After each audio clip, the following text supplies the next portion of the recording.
Okay, so I'm very aware a lot of people only read my video titles before commenting, so let's get this out of the way. This is not a video about Nickelodeon supposedly defiling Stephen Hillenburg's legacy and not caring for his wishes regarding the future of SpongeBob SquarePants. That's not what this is about. This is a video about how, for the past 6 years or so, easily debunked misinformation has been allowed to spread around the internet regarding Hillenburg's personal beliefs, and these misconstrued points have allowed bad faith actors online to get away with using Stephen Hillenburg's death as a crutch for their own arguments, willingly twisting the words of a dead man to further their own agenda and holding his death over any new SpongeBob content and the people involved with creating it. I've debated making a full video on this topic for a couple of years now, hence why I've brought it up a good number of times in other videos, but I've always maintained the belief that people would eventually realize the truth of the situation. However, every few months there's always some new big controversy regarding SpongeBob or Nickelodeon that proves that this might be the single biggest piece of misinformation I've seen be widely accepted by the general public in regards to someone's death in years. So let's take it from the top. On the 26th of November 2018, Stephen Hillenburg, the creator of SpongeBob SquarePants, tragically passed away from ALS. Naturally, given the impact and reach of his work, millions of people around the world mourned his loss. However, roughly a year after Hillenburg's death, Nickelodeon announced a new SpongeBob spin-off series called Camp Coral, based off the Camp Coral flashback scenes from the upcoming SpongeBob movie Sponge on the Run. Little did Nickelodeon know that the announcement of this small spin-off series aimed at a younger audience would lead to absolute chaos. Many people were quick to dunk on the announcement of this series for a number of reasons, from it looking low quality, looking like a cash grab, but then Paul Tibbett, someone who had previously worked on SpongeBob for years following Hillenburg's departure from the show in 2004, tweeted out a scathing condemnation of the show, defending the people who were working on it, but criticizing the executives who approved of it, and claiming that Steve would have absolutely hated the idea of a show like this existing. While the original tweet picked up a modest amount of traction, its influence spread like wildfire. People were outraged and claimed Nickelodeon had waited for Hillenburg to die just to start pumping out spin-offs for the series. Many claimed that the mere idea of the show conflicting with previous series continuity was disrespectful to Hillenburg's legacy, and the alleged smoking gun was dug up from an old interview Hillenburg did where he seemed to not be keen on the idea of SpongeBob spin-offs. And after thousands of posts across social media and big videos from YouTubers spreading this information, the majority held opinion was that Nickelodeon had disrespected Stephen Hillenburg's legacy, and for the past 6 years, whenever anything SpongeBob related happens, it is usually the first thing that anyone brings up. Okay, cool.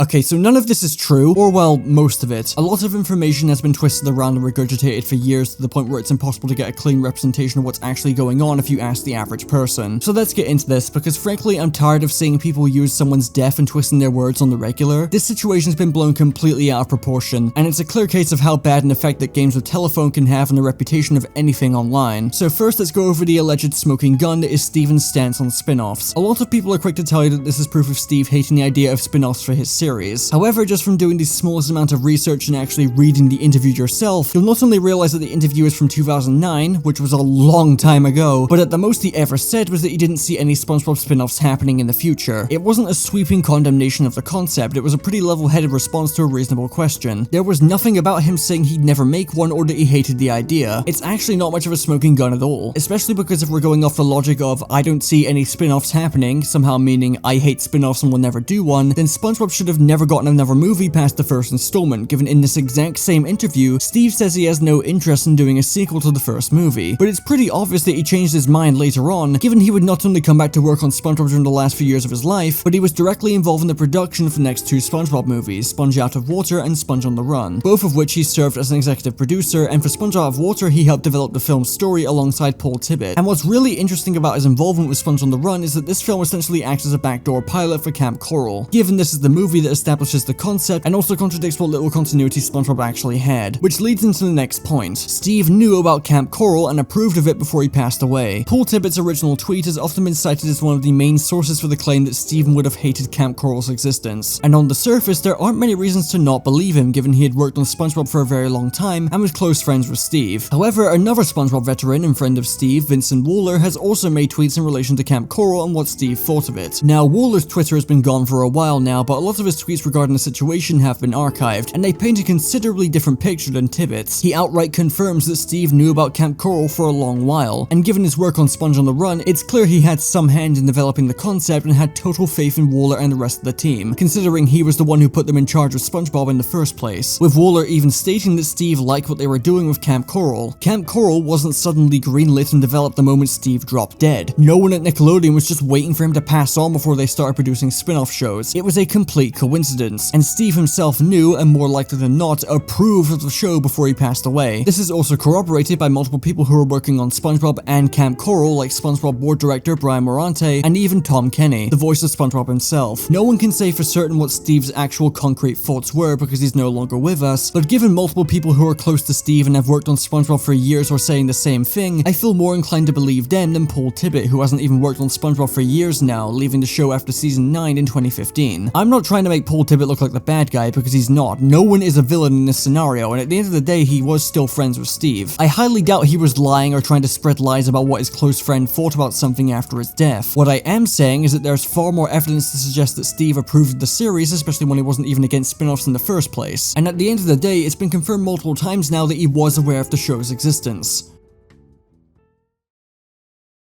So yeah, that's the reality of all this. It's far less exciting than a giant malicious company intentionally waiting for someone to die before milking their creation, and that honestly might be why so many people are unaware of what actually happened in the first place. People would rather believe this is another story of a corporation stepping on the feet, or in this case the literal grave, of creatives and being greedy. And to be completely honest, it's not like this would be entirely out of the question for Nickelodeon, given they're already the personification of corporate evil. But yeah, Hillenburg knew about Camp Coral and was never against spin-offs in the first place, and more likely than not approved of the idea, liked what he saw of it, and left people in charge who he had been working with for years. With all of that said, I think we can now get on to the next part of this video. Stop using Stephen Hillenburg. Despite all the facts being laid out and are not very hard to find online, the majority held opinion is still that of Steve hating spin-offs and Nickelodeon defiling his legacy. Since Camp Coral, there have been 3 more SpongeBob spin-offs that have been released, with 1 still in development. The Patrick Star Show, a spin-off show focusing exclusively on Patrick, and then there's the spin-off movies focusing on Sandy, Plankton, and 1 currently in development about Patrick, all of which have received immense backlash and not just for their quality. Even though the Plankton movie is actually pretty good, but we're not talking about that. And the backlash mostly stems from the false idea that Hillenburg didn't like spin-offs. And on top of this, modern SpongeBob in general has received a lot more backlash since Hillenburg passed away, even more so than when the show was at its low points from the mid-2000s into the 2010s. Now, there are valid reasons to critique modern SpongeBob and those shouldn't be dismissed, but it feels like there's been a shift of some kind where any SpongeBob episode or movie or anything that's of perceived poor quality is suddenly met with people claiming it's an insult to Hillenburg's legacy. In fact, I go as far as saying there's been this weird and creepy post-mortem deification of Stephen Hillenburg ever since he passed away, with people all too eager to treat the man as a god and holding his death over anything SpongeBob related. People constantly putting words in the mouth of a dead man because they're unhappy of the current state of the franchise. And the fact that this is not only a common occurrence, but it's just flat out accepted by so many people actually disgusts me to my core. Now, I understand why people act this way. Stephen Hillenburg was widely beloved and was a super nice guy, and SpongeBob was part of so many people's childhoods. His death hit hard for millions, and it makes sense why people treat him with such a high amount of respect and love. However, what's not excusable is treating Hillenburg as some sort of godly figure now that he's no longer with us. He's treated like the animation equivalent of Jesus Christ, and this has led to a lot of people developing a weird parasocial relationship with the guy and weaponizing his death against anything SpongeBob related that they don't like. Some people are so devoted to the idea that Steve's legacy is being defiled based on the misinformation they read that they see no problem in being rude to or attacking the people working on the show. I showed some tweets from Vincent Waller earlier, and the complete lack of tact or respect some people showed him when he was answering questions about Camp Coral was genuinely insane. Can you imagine having to deal with a bunch of angry children screaming at you daily because they wrongly think you're disrespecting a close friend of yours who had passed away? Then there's also the script coordinator for Camp Coral, Danny Giovanni, who admittedly got caught changing his story by claiming that he knew Hillenburg knew about the show when he previously said he didn't, but later had to clarify that the only reason he changed his story was to try and calm down the angry mob who were attacking the people that were working on Camp Coral. Like, yeah, make the argument that he shouldn't have lied about Steve knowing about the show when he had no idea himself all you want, but the fact he saw it necessary to say that just to stop the harassment people on the team were receiving just for doing their jobs is crazy. And speaking personally, there were so many comments in my video about the Sandy Cheeks movie that saw it fit to bring up Stephen Hillenburg for no reason other than the movie was bad, because apparently SpongeBob can't just be bad anymore, it's disrespecting Hillenburg's legacy. People think contradicting SpongeBob's continuity is somehow disrespecting Hillenburg's legacy, ignoring the fact that SpongeBob is an episodic cartoon and has repeatedly changed its continuity and canon canon throughout its 20-year lifespan, and the examples they always use are Sponge on the Run, which changed all of the characters' backstories, and Camp Coral, a result of the changed backstories. And this doesn't fucking work because Hillenburg worked on this movie, and the movie was made in tribute to Hillenburg after he died towards the end of production, but that didn't stop people from getting riled up anyway, as I'm sure you're all very much aware that people lost their minds at the Hillenburg tribute in this movie and claimed it was shitting on his grave just because the film was mid. Don't put his fucking... Do not put his fucking name on this movie! You evil. You shit on his grave. Okay, I know I've talked about this spilling the milk clip in a previous video, but the fact they thought this wasn't a bad look until the video came out when they just removed the clip entirely without saying a word is actually insane. And this mentality has become so common now that it's wormed its way into content farms. You guys have seen this tweet floating around, right? You know, the one about the episode where Patrick's rock turns out to just be a turtle the whole time? This tweet gets reposted by different content farm accounts on Twitter every month, getting hundreds of thousands of likes and millions of views. And all of the replies and QRTs consist of Stephen Hillenburg this, Stephen Hillenburg that, Patrick's house isn't a turtle, it's a rock. Hello, I'm Stephen Hillenburg and you are defiling my legacy. We are at a point where the spreading of misinformation about a dead man's wishes is being reposted by engagement farmers on Twitter, a lot of which have blue checks, so they're being financially rewarded for doing so, and as such their posts get more traction, which continues to spread the misinformation around. It's revolting. It's also amazing that this is the episode all of these accounts use as an example, because this isn't even a recent SpongeBob episode. The episode, Shell Games, came out 6 years ago, and get this right, it was one of the last fucking episodes Stephen worked on before he passed away. He wrote this episode. What the fuck are you talking about? And then you have more recent controversies like the SpongeBob and Wendy's collab that really emphasizes just how ridiculous this has all gotten. Wendy's did a collab with SpongeBob towards the end of 2024, with the main selling point being that they were selling a real-life Krabby Patty. Sounds like a neat collab, right? But because the people who worship every single word that comes out of Hillenburg's mouth have nothing better to do, they immediately dug up an old interview Hillenburg did over a decade ago where he was against the idea of SpongeBob promoting fast food to children. Where the fuck do you find this shit? Unlike a lot of Hillenburg crusades from these people, this was immediately met with some skepticism because SpongeBob has had a long history of promoting fast food, with them producing toys from Burger King to Wendy's, and no one has said a single word all this time. People then tried arguing back at this by claiming Steve just meant he didn't want SpongeBob to actually promote the food itself and that the toys were a-okay.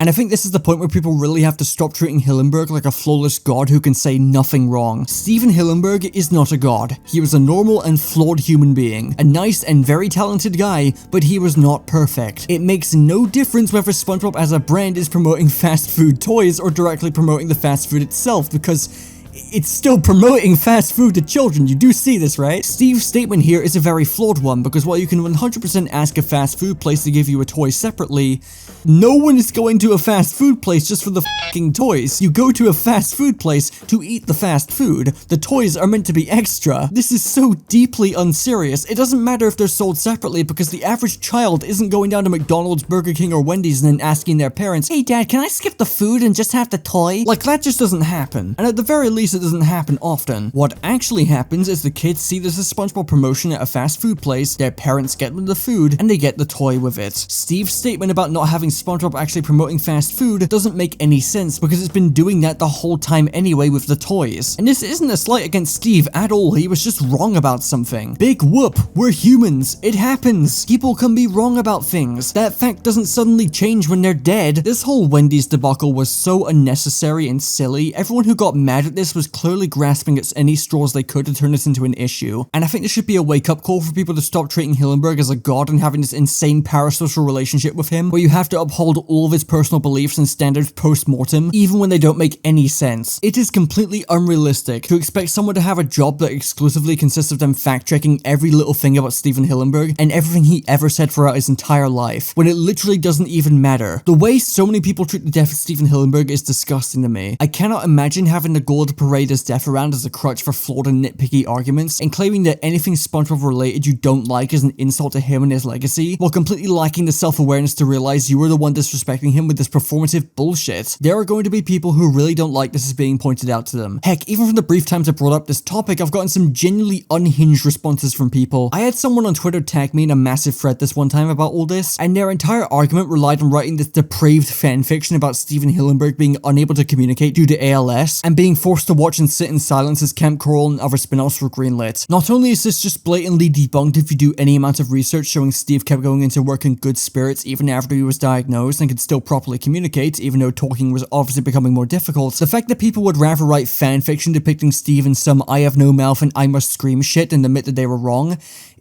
it puzzles me. Like, why are you like this? At the end of the day, Stephen Hillenburg's legacy isn't being tarnished. SpongeBob's quality being spotty now isn't some insane insult against his work, and neither is the show continuing after his death. Please stop using Stephen Hillenburg for your arguments, your crusades, your harassment of people working on the show.